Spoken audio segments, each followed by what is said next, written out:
Alright, mga minamahal, yes, it's me again, Alicia nyo. Nagbabalik muli para sa ating panibagong video. Ang masasabi ko lang ay ko. Dahil nasupalpal pong muli ni Atty. Claire Castro, itong nagmamayabang na si Alan Peter Cayetano. Gusto niya kasing magkaroon ng snap election. Which means, dapat mag-resign daw, simula sa pinakamataas na kapulungan, sa presidente, hanggang sa mga kongresista. Mag-resign daw lahat. Oo. And then, magkaroon ng snap election.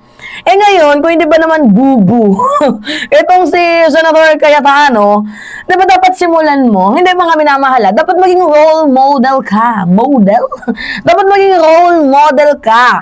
Di ba kung nagsasabi ka na dapat ito yung gawin natin, ito yung pamamalakad natin, dapat maging modelo ka.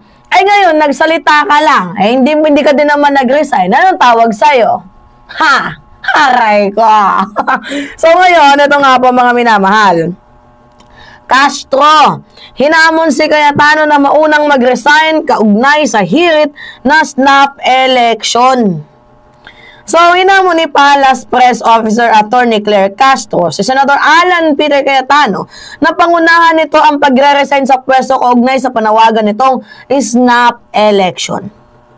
Ito ang tugon ni Castro sa mga senador matapos hilingin na magbitiw ang lahat ng mga halal na opisyal ng gobyerno simula sa presidente hanggang sa mga kongresista.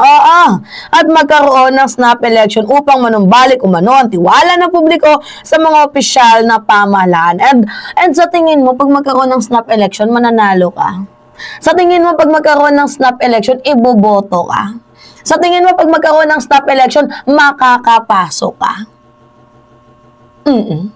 Tanong lang. So, ayon kay Castro, kung seryoso si Cayetano sa panawagang magsakripisyo, ay dapat mauna ito para ipakita sa publiko na seryoso ito. Abay, tama nga naman.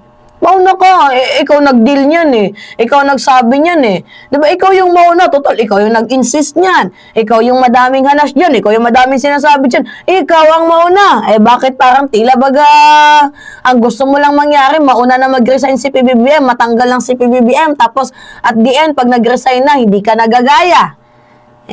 As if naman mauta mo yung presidente yoy.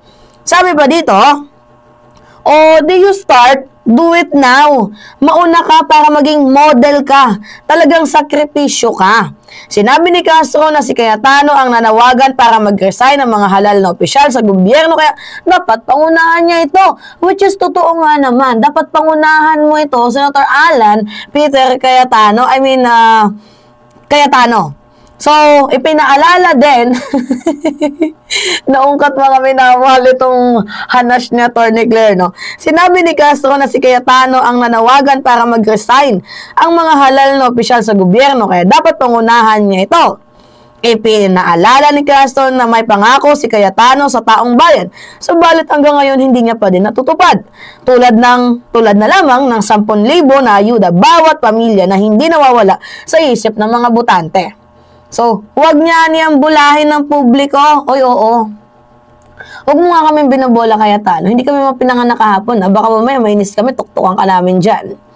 Diba? Huwag niyong bulahin ng publiko dahil malinaw talaga ang gusto ni Cayetano ay matanggal si Pangulong Ferdinand Marcos Jr. sa posisyon upang maupo ang taong nais nitong mailagay sa pwesto.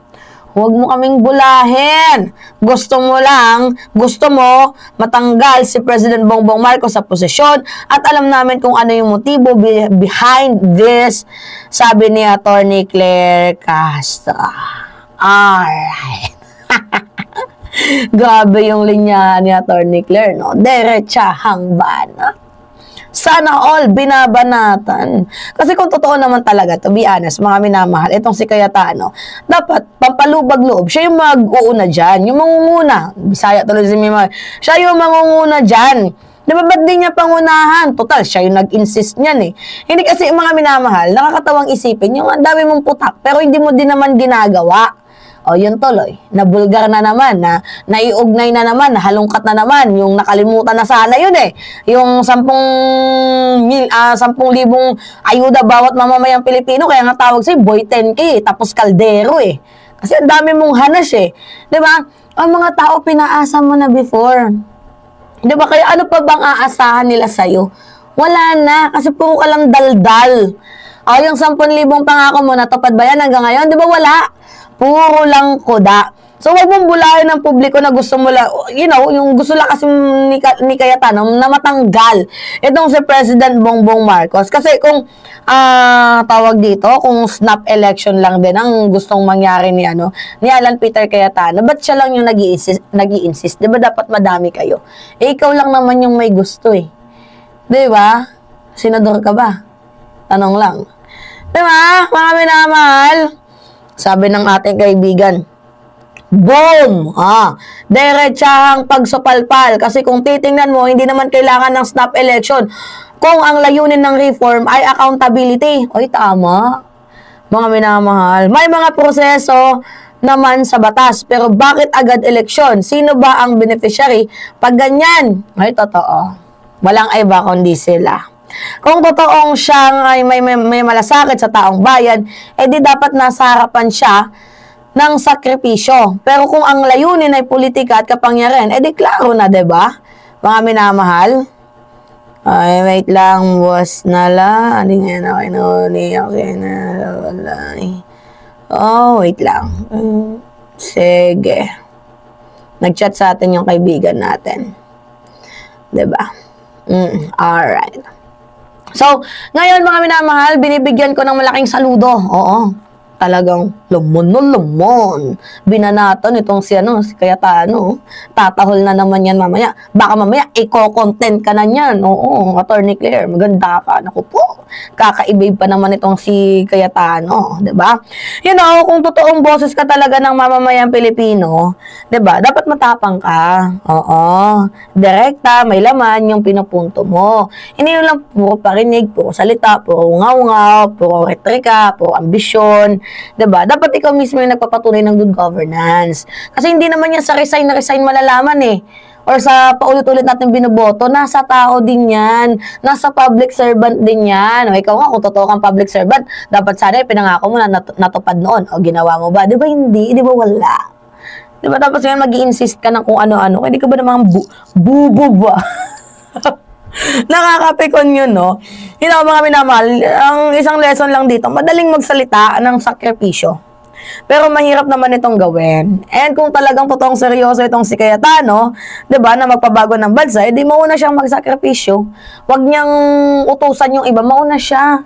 Siya yung mauna, total siya naman yung nag-insist niyan, 'di ba? Hindi yung puro lang soundbite ang ginagawa mo sa social media. Hindi puro banat sa presidente, nagmumukha tuloy wala kang yag balls. 'Di ba? Habang ang Marcos administration, abala sa pagtatrabaho, abay ikaw, gusto mo ng pababain ng ating ekonomiya, 'di ba? Yung ating bansa gusto mong ipalugmok, hindi ka ba naman bubu ba? 'Di ba? Bubu ba? Diba, nakakagalit, nakakapiko na nakakainis. Nakakalok ang lola ninyo. Alright, mga minamahal niya. Pahingi lang ako ng comments, likes, and share kayo. Ano yung masasabi nyo dito? Anyway, pahingi lang ako comments, and sa mga team replay, always subscribe. And don't forget, mga minamahal, na i-click ninyo ang notification bell para nagno-notify po ang mga video na ina-upload natin sa inyo palagi. Yun lamang at ingat, mga kababayan.